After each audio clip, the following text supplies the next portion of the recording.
Hare Krishna friends, I'm Ashish Chakravarti and you are watching my YouTube channel Shri Krishna Mahavidya. Today we are going to discuss about rest of the Gaud Siddhis. The first one is Devanam Sah Krila Anudarshanam Siddhi.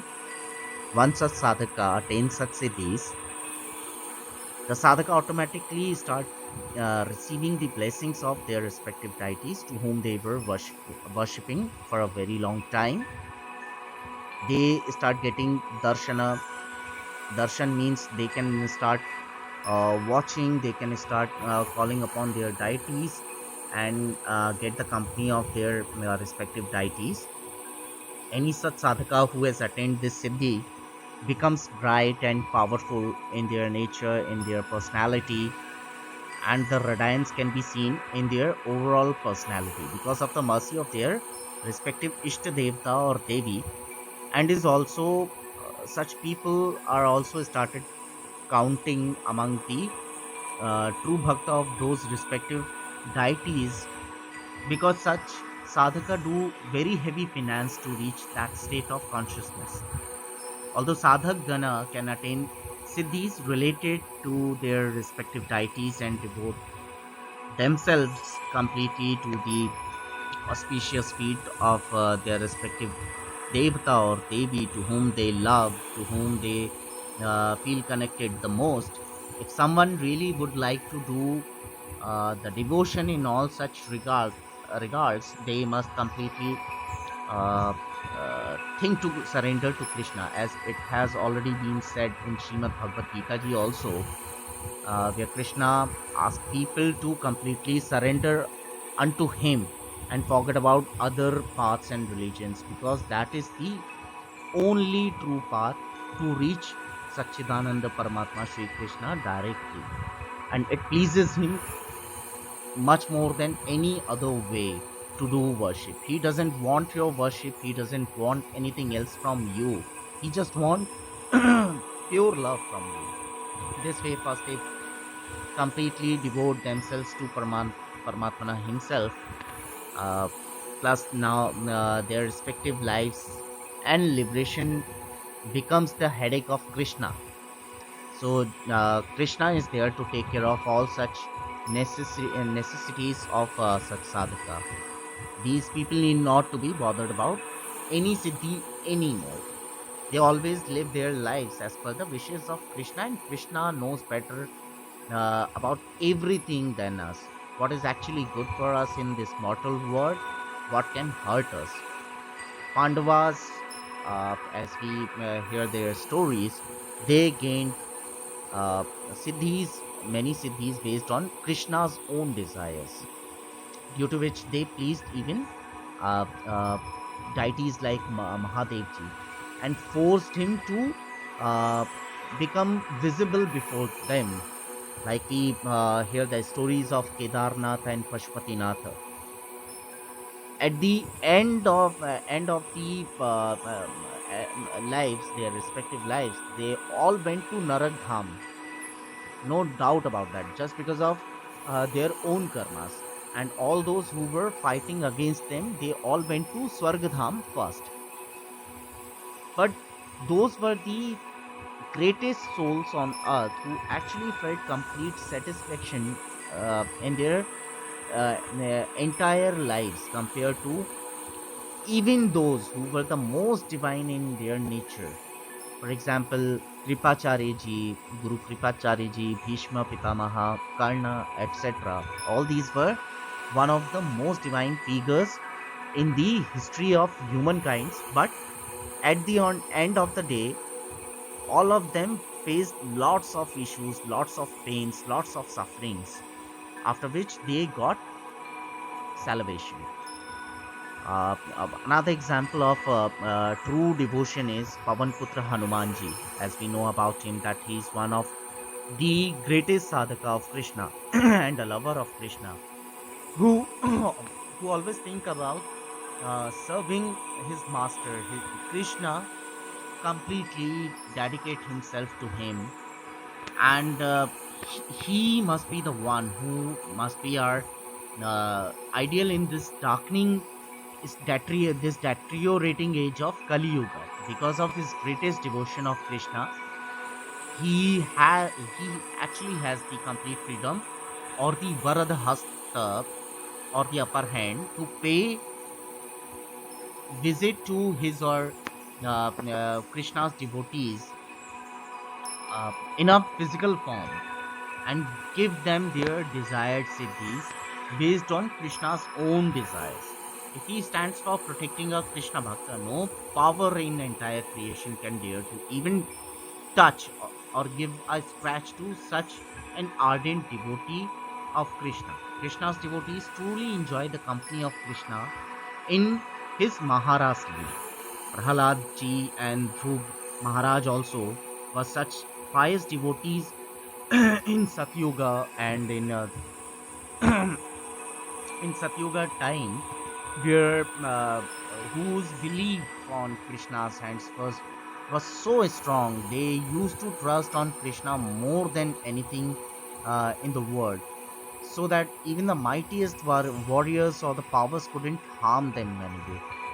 Krishna doesn't allow even a little bit of scratch comes to the bodies of his lovers, those who actually love him, who love him immensely, passionately, who are totally mad in the love of Krishna. In that case, that Sachidananda Paramatmana takes all the blows on himself, even if those devotees have committed some blunders, committed some sins in their past lives or present life. So he takes all the blows on himself, but never uh, lets even a small scratch comes to his children. Does anyone have the audacity to harm his true devotees in any way? No such question can ever arise.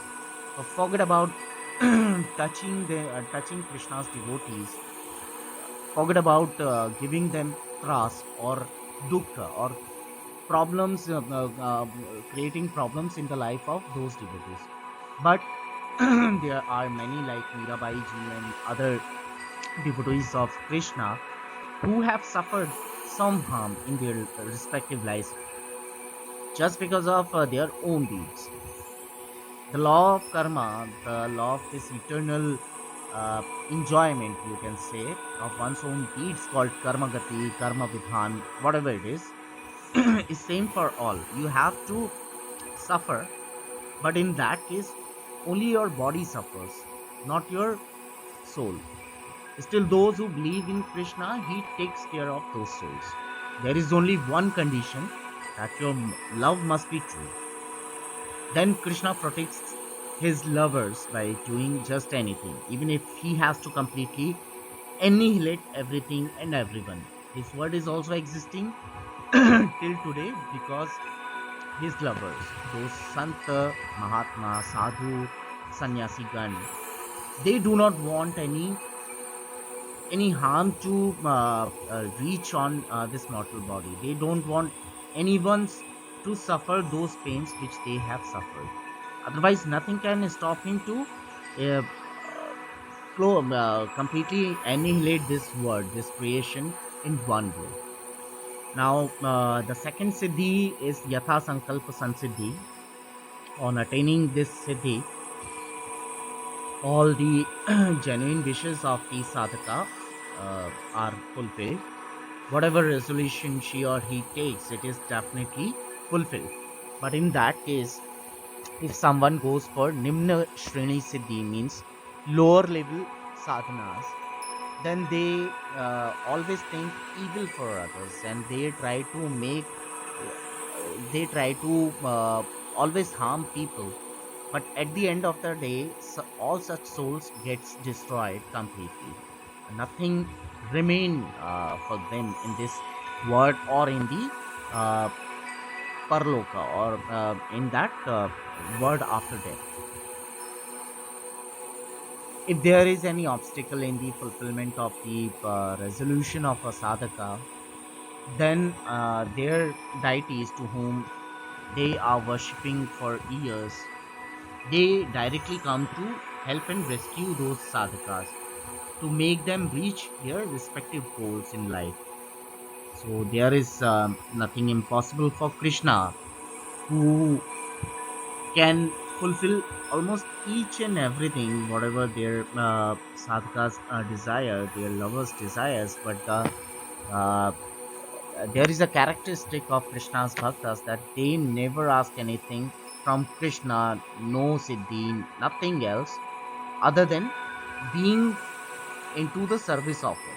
So that is the only greed they actually keep in their mind. Hanumanji is one of such mad deity who loved Krishna and used to keep chanting his name every moment with every shwas prashwas prakriya. He was one such ardent sevak of Krishna for whom nothing is impossible. And because of his having this siddhi of sankalpa, he actually uprooted the Himalayan peak, that Sanjeevani Parvat, in a single night and brought it to Lanka when it became inevitable to safeguard the whole creation from the atrocities of demons like like Ravana. So today I'm going to stop this video here. I will discuss about rest of the siddhis tomorrow, and then we will again come back to the point of Parkaya Siddhi. I will try to uh, give some more information about how Parkaya Siddhi works in creation. It's happening every day, and people can see it, but they don't understand whether this is Parkaya Siddhi or not. So I will give that example into my next video about that. Hare Krishna. Hari Bol.